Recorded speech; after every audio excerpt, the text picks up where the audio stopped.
ਵਾਹਿਗੁਰੂ ਜੀ ਕਾ ਖਾਲਸਾ ਵਾਹਿਗੁਰੂ ਜੀ ਕੀ ਫਤਿਹ। ਤੁਸੀਂ ਵੇਖ ਰਹੇ ਹੋ ਕਥਾ ਗੁਰਬਾਣੀ ਵਿਚਾਰ। ਸੰਗਤ ਜੀ, ਸ੍ਰੀ ਗੁਰੂ ਹਰਗੋਬਿੰਦ ਸਾਹਿਬ ਜੀ ਦਾ ਜੀਵਨ ਬਿਰਤਾਂਤ ਅੱਗੇ ਵਧਾਉਂਦੇ ਹੋਏ, ਸਵੇਰੇ ਜਦ ਸੌਂਦੇ ਖਾਂ ਨੂੰ ਪਤਾ ਲੱਗਾ ਕਿ ਦਿਲਬਾਗ ਘੋੜਾ ਤਬੇਲੇ ਵਿੱਚ ਨਹੀਂ ਹੈ, ਤਾਂ ਉਸਨੇ ਇਹ ਗੱਲ ਪਾਤਸ਼ਾਹ ਨੂੰ ਦੱਸੀ। ਪਾਤਸ਼ਾਹ ਨੇ ਆਪਣੇ ਖੋਜੀਆਂ ਨੂੰ ਘੋੜਾ ਲੱਭਣ ਵਾਸਤੇ ਹੁਕਮ ਦੇ ਦਿੱਤਾ। ਖੋਜੀ ਘੋੜੇ ਦੀ ਭਾਲ ਵਿੱਚ ਲੱਗ ਗਏ। ਇੱਧਰ ਭਾਈ ਬਿਧੀ ਚੰਦ ਦੂਸਰਾ ਘੋੜਾ ਲਿਆਉਣ ਵਾਸਤੇ ਗੁਰੂ ਜੀ ਤੋਂ ਥਾਪੀ ਲੈ ਕੇ ਲਾਹੌਰ ਨੂੰ ਤੁਰ ਪਿਆ।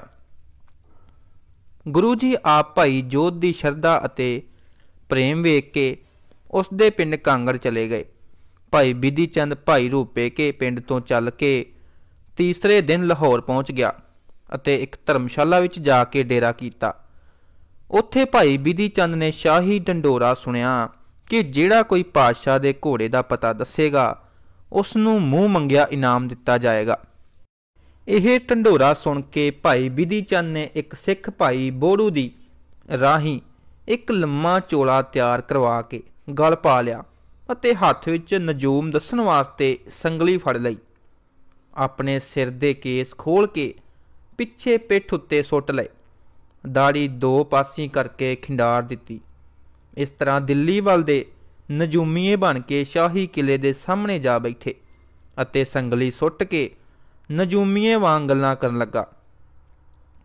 ਜਦ ਇਸ ਗੱਲ ਦਾ ਦਰੋਗਾ ਸੌਂਦੇ ਖਾਂ ਨੂੰ ਪਤਾ ਲੱਗਾ ਕਿ ਕੋਈ ਨਜੂਮੀਆ ਆਇਆ ਹੈ, ਤਾਂ ਉਸਨੇ ਨਜੂਮੀਏ ਨੂੰ ਸੱਦ ਕੇ ਕਿਹਾ ਕਿ ਜੇਕਰ ਤੂੰ ਪਾਤਸ਼ਾਹ ਦੇ ਘੋੜੇ ਦਾ ਪਤਾ ਦੱਸ ਦੇਵੇਂ ਕਿ ਇੱਥੇ ਹੈ ਤੇ ਕਿਸ ਨੇ ਚੁਰਾਇਆ ਹੈ, ਤਾਂ ਤੈਨੂੰ ਮੂੰਹ ਮੰਗਿਆ ਇਨਾਮ ਦਿੱਤਾ ਜਾਏਗਾ।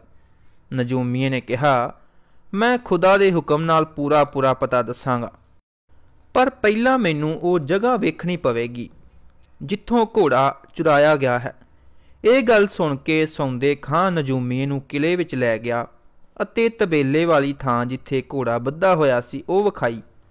ਨਜੂਮੀਏ ਨੇ ਉੱਥੇ ਬੈਠ ਕੇ ਆਪਣੀ ਸੰਗਲੀ 2-3 ਵਾਰ ਜ਼ਮੀਨ ਤੇ ਭੁੜਕਾਈ ਅਤੇ ਫਿਰ ਆਕਾਸ਼ ਵੱਲ ਵੇਖ ਕੇ ਕਿਹਾ, ਜਿਸ ਨੇ ਘੋੜਾ ਖੜਿਆ ਹੈ ਅਤੇ ਜਿਸ ਪਾਸ ਹੁਣ ਜਿੱਥੇ ਘੋੜਾ ਹੈ ਉਹ ਸਭ ਕੁਝ ਦੱਸਾਂਗਾ, ਪਰ ਜੇਕਰ ਰਾਤ ਸਮੇਂ ਸਾਰੇ ਦਰਵਾਜ਼ਿਆਂ ਨੂੰ ਜੰਦਰੇ ਵੱਜ ਜਾਣ ਅਤੇ ਕਿਲੇ ਅੱਗੇ ਪਹਿਰੇਦਾਰ ਖੜਾ ਹੋ ਜਾਵੇ, ਸਾਰੇ ਨੌਕਰ ਉਸ ਰਾਤ ਵਾਂਗੂ ਹੀ ਆਪੋ ਆਪਣੇ ਥਾਵਾਂ ਤੇ ਸੌਂ ਜਾਣ, ਫਿਰ ਮੈਂ ਦੂਜੇ ਘੋੜੇ ਤੋਂ ਸੂਹ ਲੈ ਕੇ ਤੁਹਾਨੂੰ ਸਭ ਕੁਝ ਸਵੇਰੇ ਦੱਸ ਦਿਆਂਗਾ। ਨਜੂਮੀ ਰਮਲੀਏ ਦੀ ਇਹ ਗੱਲ ਸੁਣ ਕੇ ਉਹਨਾਂ ਨੇ ਭਰੋਸਾ ਕਰਕੇ ਰਾਤ ਸਮੇਂ ਉਸ ਤਰ੍ਹਾਂ ਹੀ ਕੀਤਾ ਗਿਆ। ਜਦ ਇੱਕ ਪਹਿਰ ਰਾਤ ਬੀਤ ਗਈ ਤਾਂ ਬਿਧੀ ਚੰਦ ਨੇ ਦੂਸਰੇ ਘੋੜੇ ਗੁਲਬਾਗ ਉੱਤੇ ਸੁਨਹਿਰੀ ਜੀਨ ਪਾ ਕੇ ਤਬੇਲੇ ਤੋਂ ਬਾਹਰ ਲੈ ਆਂਦਾ ਅਤੇ ਉਸ ਉੱਪਰ ਅਸਵਾਰ ਹੋ ਕੇ ਉੱਚੀ ਆਵਾਜ਼ ਨਾਲ ਕਿਹਾ ਕਿ ਪਹਿਲੇ ਘੋੜੇ ਦਾ ਪਤਾ ਇਹ ਹੈ, ਉਹ ਇਸ ਸਮੇਂ ਜੰਗਲ ਦੇਸ਼ ਵਿੱਚ ਭਾਈ ਰੂਪੇ ਕੇ ਪਿੰਡ ਵਿੱਚ ਸ੍ਰੀ ਗੁਰੂ ਹਰਗੋਬਿੰਦ ਜੀ ਪਾਸ ਹੈ। ਉਸ ਨੂੰ ਉਹ ਘਾਹੀ ਹੀ ਲੈ ਗਿਆ ਸੀ ਜਿਹੜਾ ਤੁਸਾਂ ਕਸੇਰਾ ਨੌਕਰ ਰੱਖਿਆ ਸੀ। ਇਹ ਦੂਸਰਾ ਘੋੜਾ ਵੀ ਉਹ ਘਾਹੀ ਕਸੇਰਾ ਹੀ ਨਜੂਮੀਆਂ ਬਣ ਕੇ ਉਸ ਪਹਿਲੇ ਘੋੜੇ ਪਾਸ ਪਿੰਡ ਰੂਪੇ ਕੇ ਗੁਰੂ ਜੀ ਪਾਸ ਹੀ ਲੈ ਚੱਲਿਆ ਹੈ। ਇਸ ਉਪਰੰਤ ਭਾਈ ਬਿਧੀ ਚੰਦ ਨੇ ਘੋੜੇ ਨੂੰ ਚਾਬਕ ਮਾਰ ਕੇ ਪਹਿਲੇ ਵਾਂਗੂ ਹੀ ਕਿਲੇ ਦੀ ਕੰਧ ਟਪਾ ਕੇ ਦਰਿਆ ਵਿੱਚ ਸੁੱਟ ਲਿਆ ਅਤੇ ਦਰਿਆ ਪਾਰ ਕਰਕੇ ਰਸਤੇ ਵਿੱਚ ਇਹ ਸ਼ਬਦ ਝੂਮ ਕੇ ਪੜ੍ਹਦਾ ਹੋਇਆ ਗੁਰੂ ਜੀ ਪਾਸ ਪਹੁੰਚ ਗਿਆ। ਆਸਾ ਮਹੱਲਾ ਪੰਜਵਾਂ। ਆਪਣੇ ਸੇਵਕ ਕੀ ਆਪੇ ਰਾਖੇ, ਆਪੇ ਨਾਮ ਜਪਾਵੇ, ਜਹ ਜਹ ਕਾਜ ਕਿਰਤ ਸੇਵਕ ਕੀ, ਤਹਾਂ ਤਹਾਂ ਉਠ ਧਾਵੇ। ਸੇਵਕ ਕੋ ਨਿਕਟੀ ਹੋਏ ਦਿਖਾਵੇ, ਜੋ ਜੋ ਕਹੇ ਠਾਕੁਰ ਪੈ, ਸੇਵਕ ਤਤਕਾਲ ਹੋਏ ਆਵੇ। ਰਹਾਓ ਤਿਸ ਸੇਵਕ ਕਹਿ ਹੋ ਬਲਿਹਾਰੀ, ਜੋ ਆਪਣੇ ਪ੍ਰਭ ਭਾਵੇ, ਤਿਸ ਕੀ ਸੋਈ ਸੁਣੀ ਮਨ ਹਰਿਆ, ਤਿਸ ਨਾਨਕ ਪਰਸਨ ਆਵੇ। ਰੂਪੇ ਪਿੰਡ ਪਹੁੰਚ ਕੇ ਜਦ ਭਾਈ ਬਿਧੀ ਚੰਦ ਨੂੰ ਪਤਾ ਲੱਗਾ ਕਿ ਗੁਰੂ ਜੀ ਕਾਂਗੜ ਚਲੇ ਗਏ ਹਨ, ਤਾਂ ਬਿਧੀ ਚੰਦ ਘੋੜਾ ਲੈ ਕੇ ਗੁਰੂ ਜੀ ਪਾਸ ਕਾਂਗੜ ਪਹੁੰਚ ਗਿਆ।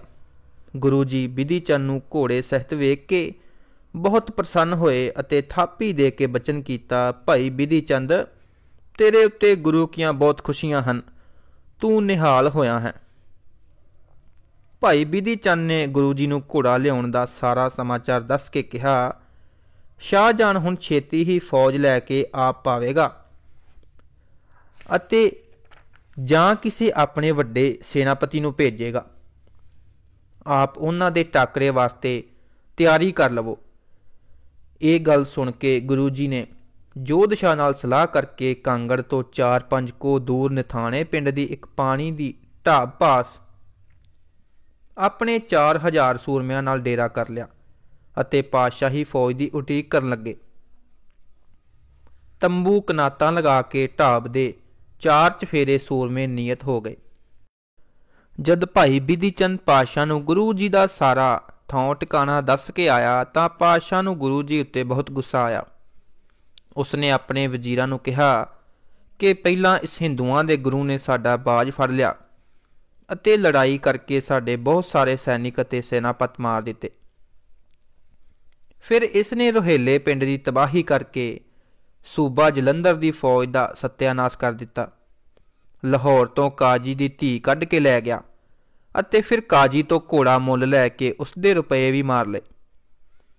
ਹੁਣ ਇਹ ਸਾਡੇ 2 ਘੋੜੇ ਵੀ ਬੜੀ ਚਲਾਕੀ ਨਾਲ ਆਪਣੇ ਚੋਰਾਂ ਦੇ ਰਾਹੀਂ ਲੈ ਗਿਆ ਹੈ। ਜੇਕਰ ਇਸ ਦਾ ਕੋਈ ਪੱਕਾ ਉਪਾਅ ਨਾ ਕੀਤਾ ਗਿਆ ਤਾਂ ਪਾਤਸ਼ਾਹੀ ਦਬਦਬਾ ਮੁਲਕ ਤੇ ਨਹੀਂ ਰਹੇਗਾ। ਪਾਤਸ਼ਾਹ ਦੀ ਇਹ ਗੱਲ ਸੁਣ ਕੇ ਜਦ ਸਭ ਨੇ ਉਸ ਨਾਲ ਆਪਣੀ ਸਹਿਮਤੀ ਪ੍ਰਗਟ ਕੀਤੀ ਤਾਂ ਪਾਤਸ਼ਾਹ ਨੇ ਆਪਣੀ ਸੈਨਾਪਤੀ ਲਲਾ ਬੇਗ ਨੂੰ 35000 ਸੂਰਮੇ ਦੇ ਕੇ ਗੁਰੂ ਜੀ ਨੂੰ ਜਿੰਦਾ ਫੜ ਕੇ ਲਿਆਉਣ ਦਾ ਮਾਰ ਦੇਣ ਦਾ ਹੁਕਮ ਦੇ ਕੇ ਭੇਜ ਦਿੱਤਾ। ਲਲਾ ਬੇਗ ਦੀਆਂ ਫੌਜਾਂ ਦੀ ਚੜ੍ਹਾਈ ਦਾ ਜਦ ਗੁਰੂ ਜੀ ਨੂੰ ਪਤਾ ਲੱਗਾ ਤਾਂ ਆਪ ਜੀ ਨੇ ਵੀ ਆਪਣੇ ਸੈਨਿਕਾਂ ਨੂੰ ਤਿਆਰ ਕਰਕੇ ਮੋਰਚਿਆਂ ਵਿੱਚ ਬਿਠਾ ਦਿੱਤਾ। ਲਲਾ ਬੇਗ ਲਾਹੌਰ ਤੋਂ ਤੁਰ ਕੇ 5ਵੇਂ ਦਿਨ ਤਰੋਦਸ਼ੀ ਨੂੰ ਰੂਪੇ ਪਿੰਡ ਤੋਂ ਗੁਰੂ ਜੀ ਦਾ ਪਤਾ ਕਰਕੇ ਆਪਣੇ ਨਾਲ 100 ਕੁ ਅਸਵਾਰ ਲੈ ਕੇ ਨਿਥਾਣੇ ਦੀ ਢਾਬ ਗੁਰੂ ਜੀ ਨੂੰ ਫੜਨ ਵਾਸਤੇ ਆਇਆ। ਅੱਗੋਂ ਸਿੱਖ ਸੂਰਮਿਆਂ ਨੇ ਵੈਰੀ ਦੇ ਜਥੇ ਨੂੰ ਦੂਰੋਂ ਆਉਂਦਾ ਵੇਖ ਕੇ ਕੜਾਕੜ ਬੰਦੂਕਾਂ ਛੱਡ ਦਿੱਤੀਆਂ। ਗੋਲੀਆਂ ਦੀ ਬੁਛਾਰ ਨਾਲ ਲਲਾ ਬੇਗ ਦੇ ਕੁਝ ਸੂਰਮੇ ਫੱਟੜ ਹੋ ਕੇ ਜ਼ਮੀਨ ਤੇ ਡਿੱਗ ਪਏ ਅਤੇ ਬਾਕੀ ਪਿੱਛੇ ਹਟ ਗਏ। ਇਸ ਝੜਪ ਉਪਰੰਤ ਜਦ ਰਾਤ ਦਾ ਹਨੇਰਾ ਹੋ ਗਿਆ ਤਾਂ ਗੁਰੂ ਜੀ ਨੇ ਆਪਣੇ ਸੂਰਮਿਆਂ ਨੂੰ ਕਿਹਾ ਕਿ ਇਸ ਸਮੇਂ ਦੁਸ਼ਮਣ ਦੀ ਥੱਕੀ ਮੰਦੀ ਅਤੇ ਇਸ ਜਗ੍ਹਾ ਦੀ ਨਾਵਾਕਿਫ ਫੌਜ ਨੂੰ ਭਾਜ ਦੇਣ ਦਾ ਇਹੀ ਸਮਾਂ ਹੈ। ਤਕੜੇ ਹੋ ਕੇ ਪੈ ਜਾਓ ਤੇ ਤਬਾਹੀ ਕਰ ਦਿਓ। ਗੁਰੂ ਜੀ ਦਾ ਹੁਕਮ ਸੁਣ ਕੇ ਜੋਧ ਰਾਏ ਅਤੇ ਮਲਕ ਜਾਤੀ ਨੇ ਆਪਣੇ ਸੂਰਮਿਆਂ ਨੂੰ ਵੰਗਾਰ ਕੇ ਰਾਤ ਦੇ ਹਨੇਰੇ ਵਿੱਚ ਦੁਸ਼ਮਣ ਸੈਨਾ ਉੱਤੇ ਹੱਲਾ ਬੋਲ ਦਿੱਤਾ। ਮਸਾਲਾਂ ਬੁੱਝ ਗਈਆਂ, ਬਹੁਤ ਹਨੇਰਾ ਹੋ ਗਿਆ। ਮਾਰੋ ਮਾਰ ਦੀਆਂ ਆਵਾਜ਼ਾਂ ਅਤੇ ਫੱਟੜਾਂ ਦੀਆਂ ਚੀਕਾਂ ਨਾਲ ਕੁਰਲਾਹਟ ਮਚ ਗਿਆ। ਕਿਸੇ ਨੂੰ ਕੁਝ ਸੁਣਾਈ ਨਾ ਦੇਵੇ। ਹਨੇਰੇ ਅਤੇ ਹਫੜਾ ਦਫੜੀ ਵਿੱਚ ਬਹੁਤ ਖੂਨ ਖਰਾਬਾ ਹੋਇਆ। ਦੂਸਰੇ ਦਿਨ ਸਵੇਰੇ ਹੀ ਲਲਾ ਬੇਗ ਨੇ ਕਮਰ ਬੇਗ ਦੀ ਅਗਵਾਈ ਹੇਠ 7000 ਸੂਰਮਿਆਂ ਨਾਲ ਗੁਰੂ ਜੀ ਉੱਤੇ ਹੱਲਾ ਬੋਲ ਦਿੱਤਾ।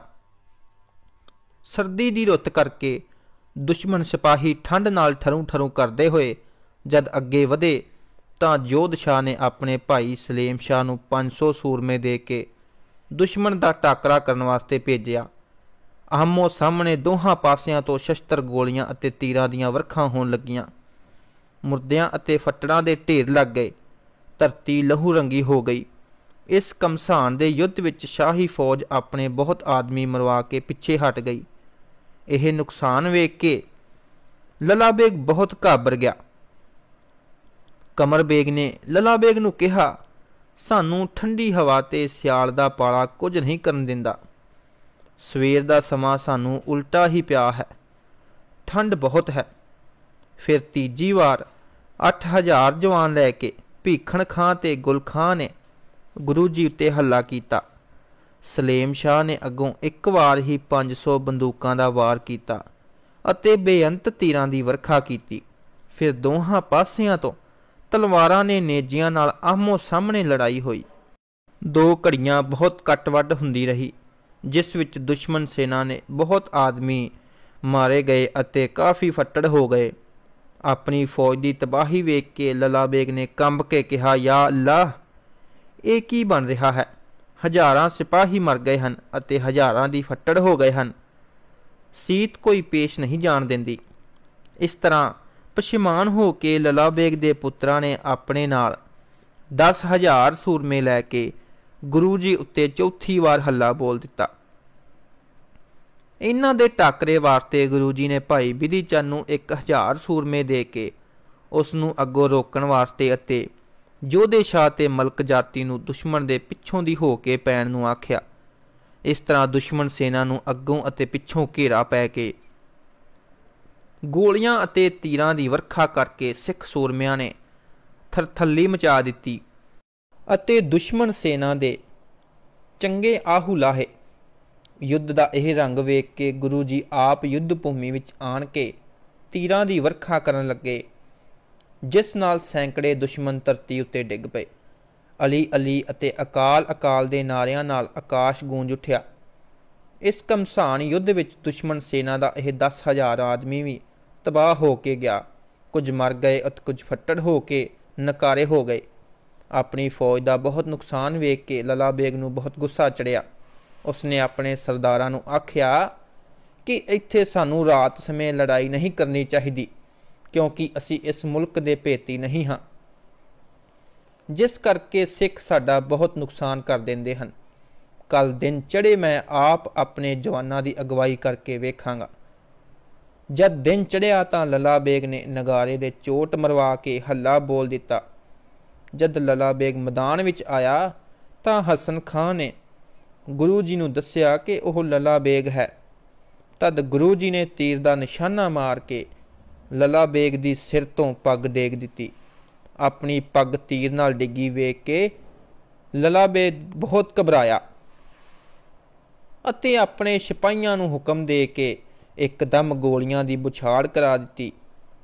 ਇੱਕ ਹੋਰ ਜਰਨੈਲ ਕਾਬਲ ਬੇਗ ਨੇ ਗੁਰੂ ਜੀ ਨਾਲ ਆਮੋ ਸਾਹਮਣੇ ਹੋ ਕੇ ਯੁੱਧ ਕੀਤਾ ਅਤੇ ਕੁਝ ਵਾਰ ਕਰਕੇ ਅੰਤ ਨੂੰ ਗੁਰੂ ਜੀ ਦੀ ਤਲਵਾਰ ਦੇ ਵਾਰ ਨਾਲ ਉਸ ਦਾ ਸਿਰ ਧੜ ਤੋਂ ਵੱਖ ਹੋ ਗਿਆ ਅਤੇ ਧਰਤੀ ਤੇ ਜਾ ਡਿੱਗਾ।